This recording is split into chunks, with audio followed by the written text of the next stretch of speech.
Hey there, it's Mitzi. Welcome to my channel. Today I'm sharing an update of what I have been reading during the month of January. Now I know that there is another week left of January, but I've already read a lot of books and I just don't want this video to go on too long. I'm actually thinking of maybe I should just update you periodically throughout the month instead of doing one at the end. I don't know yet because I don't like long videos.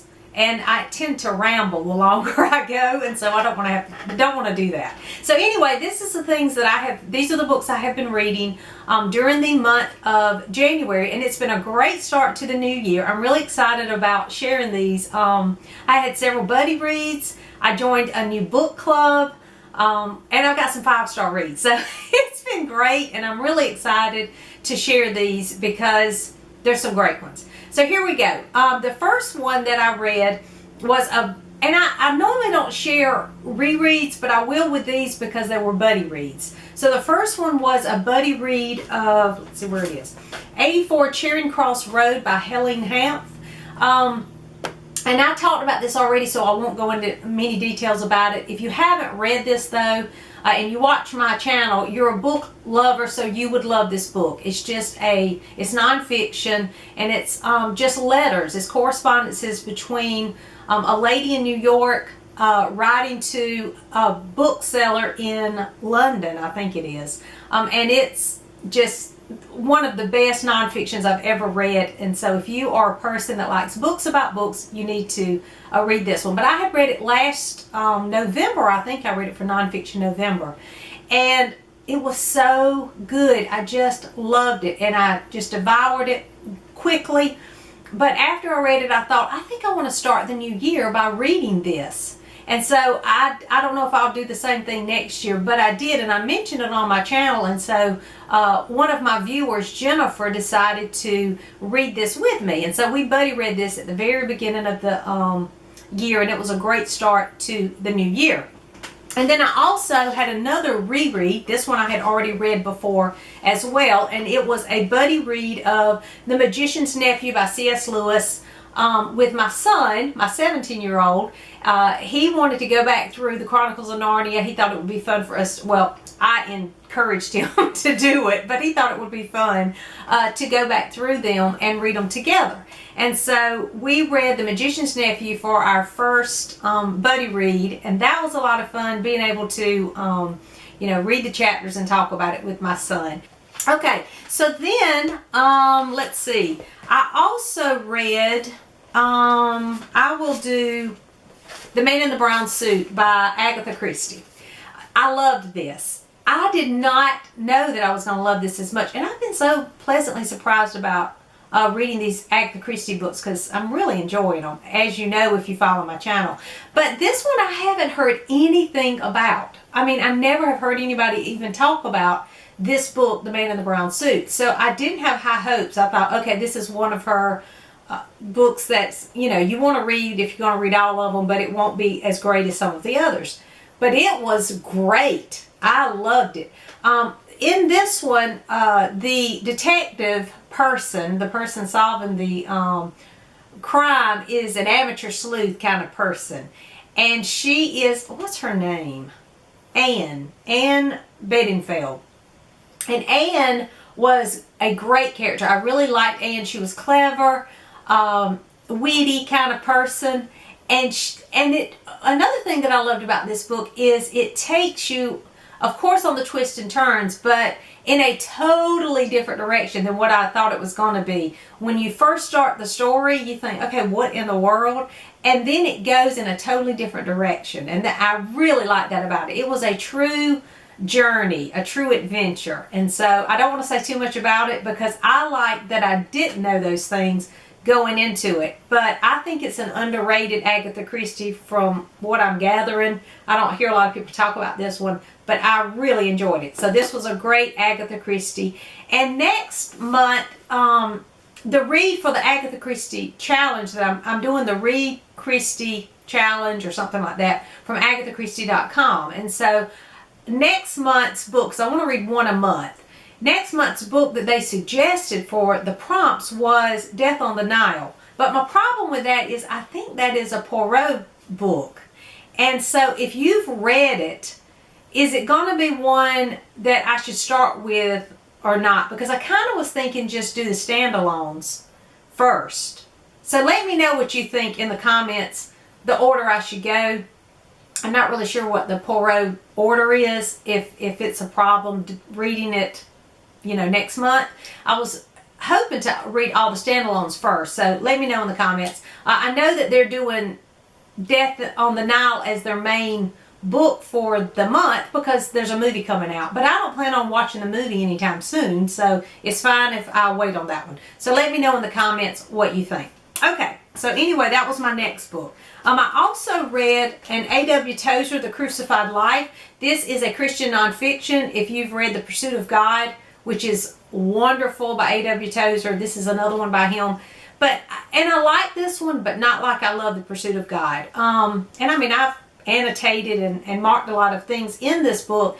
It just felt fragmented to me. It was just a lot of his thoughts. I don't even know, when I was looking at it, I was trying to figure out if he actually meant this to be a book or if, you know, someone else kind of took his thoughts or sermons or something maybe and kind of put them into this. I'm not sure, but that's how it read for me.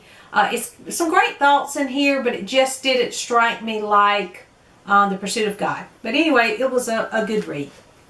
And then I read, let me go to my notes. This one is called Miracles on Maple Hill by Virginia Sorensen. This was so good. It was such a great one to read, especially in January, because there's a lot of wintry scenes in this, and it was so good. This was a Newbery, and I'm trying to read all the Newberries, so that was why I picked this one. And it was on my shelf, and I'm trying to read books off of my shelf because I have too many on my shelf that I have not read yet. But this story is about a little girl named Marty. I think her name's Marty. Let me make sure. Marley, not Marty. A little girl named Marley. And her father has been in a war, and when he comes home, he just needs to get away from city life kind of thing. And so they moved to the country, back to her mother's family's home, old home place. And it's about their year spending in the country with their family. And it's just a beautiful, just everyday moment kind of book. It's just a sweet, innocent, beautiful story. And there's some beautiful passages, I mean, super descriptive passages about nature in here. But there's some beautiful passages where they are maple sugaring, making the syrup from the trees. And I wanted pancakes and syrup after reading those. I was like, oh my goodness, I need some pancakes and some maple syrup because I love those passages. But it's a great story. If you are trying to read the Newberries, you definitely want to read this one because it's great. But if you like just children's literature and you enjoy just a fun family type of story, Miracles on Maple Hill is a great one. I loved it. So another book that I read this month was The Blue Castle by L.M. Montgomery. Now, I bought this because it was a cover by. It's a beautiful cover, and it was by Montgomery, and I thought, well, it'll be like Anne of Green Gables, and who doesn't love Anne? So I thought this would be a great one to try out, but it's nothing like Anne, so don't go in thinking that you're reading an Anne of Green Gables book, because you're not. It was so good, though. It's a totally different kind of story. I think it was written in the 1920s. But it's a totally different story. And I buddy read this with Becca from Hicks Picks Books. So thank you, Becca, for reading this. She had mentioned this on her channel, and so I asked her if she would buddy read it with me because I had had it on my shelf for so long, and that would prompt me to go ahead and read it. And I'm so glad we started the year off with this one because it's so good. It's about a girl named Valency Sterling, and she is in her 20s, and she's considered an old maid at the time, and her family are just awful. They're just horrible people. They're not nice to Valency at all. I mean, they are just, they treat her like a child. They treat her as if they consider her plain, and she's not pretty, and she can't do anything, and it's really ridiculous how they treat her. Well, she receives a letter from her doctor. She has a heart condition, and she receives this letter that she doesn't have long to live, and so she decides at that moment she's going to live her life differently. She hasn't really lived before, and now she's going to until her last breath. And so she changes everything. She decides, instead of not saying anything when her family treat her this way, that she's going to say exactly what she thinks and do exactly what she wants to do, which really causes a commotion in this family. And she just surprises everyone, including me, the reader. I really loved Valency, and I loved her story. I'm not going to tell you too much about it because it goes in a different direction than I would assume it would go. She makes choices that are just not the kind of choices a girl would make during this time period. She's quirky, she's clever, and she has just made up her mind to do what she wants to do. And it is just a great story, and I really loved it. And this was a 5-star read for me. I loved it. I couldn't put it down. I couldn't wait till we were on to our next section and to talk about it. And reading it as a buddy read, I'm so glad I read this with Becca, because it was one of those books you really want to talk about with someone. So I loved that about it too. So this was a great read, 5-star. And I hope that if you have not read The Blue Castle, you will.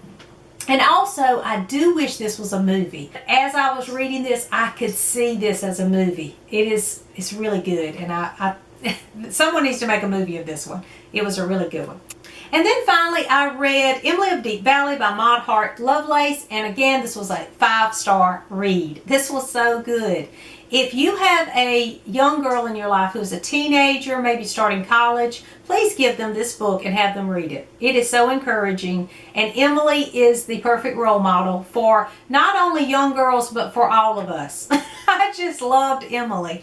It's about a young girl who her friend, it starts when she's graduating from high school, and all of her friends are going off to college, and she is, because of her circumstances, she's unable to go to college at this time. And so it's about her adjusting to that and figuring out a way to be able to still live life, not put life on hold just because of her circumstances, and, you know, still fulfill her purpose in life. And it's full of hope and just encouragement, and she helps her in her community. It's just a beautiful story, and I was just so encouraged by it. I loved it.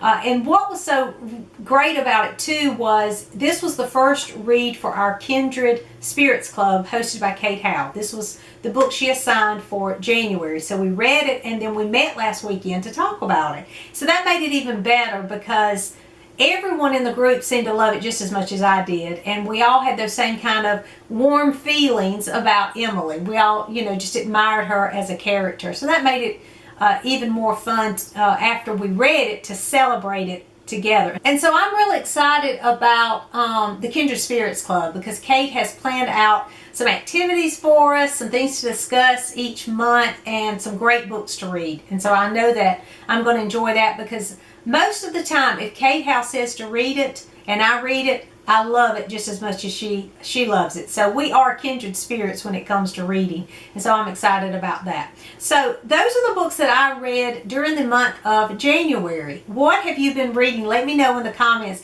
Have you read a 5-star read this month? Are you reading something now that you think is going to be one of those great ones to kick off the new year? Let me know in the comments what you're reading. And if you've read any of these, let me know that too. Thanks for watching. Please like and subscribe, and I'll see you soon.